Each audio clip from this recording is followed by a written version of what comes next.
We see many reports of hospitals here in the United States being overwhelmed with coronavirus patients. CNN's Brian Todd has been looking into the challenges facing people fighting the virus at home right now. Brian, it presents some really unique problems.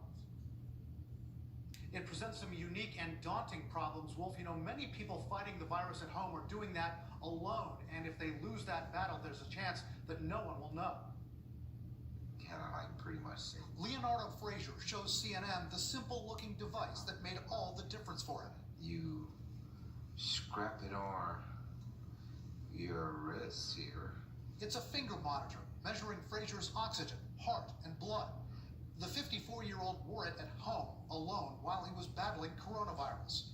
It was connected to his cell phone, and when his condition took a sudden nosedive, it let his doctors in northeastern Ohio know.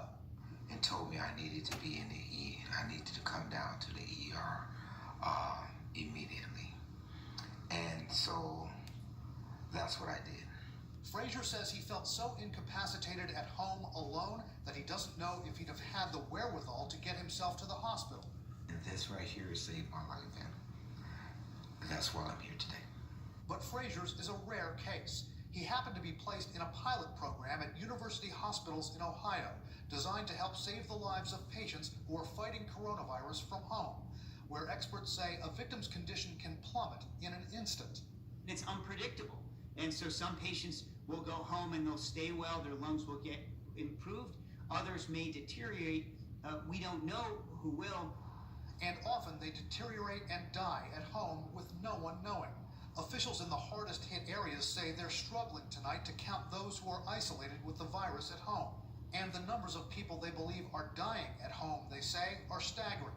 New York City Councilman Mark Levine, who chairs the city's health committee, said before the pandemic, 20 to 25 people died at home in New York on an average day. But in recent days, Levine says, it's been over 200 people a day who are dying at home. We presume that most of that increase is due to coronavirus. Even with ramped up testing, experts say the numbers of those who died from coronavirus may be well undercounted when all is said and done because of the massive gaps in monitoring of those who died at home. I think during this acute period of time where so many people are not accessing medical care, the folks who are dying at home, the numbers that you're talking about, this will definitely, I think, be a blind spot during this period of time. New York State officials are now scrambling to try to fill those gaps of information, devising ways of counting probable coronavirus deaths, including victims who were not previously tested, and those dying at home whose symptoms fit certain parameters of the virus. I mean, it's just horrendous.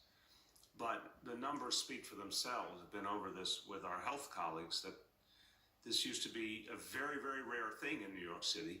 And suddenly it's jumped up. And obviously the only thing that's changed is COVID-19.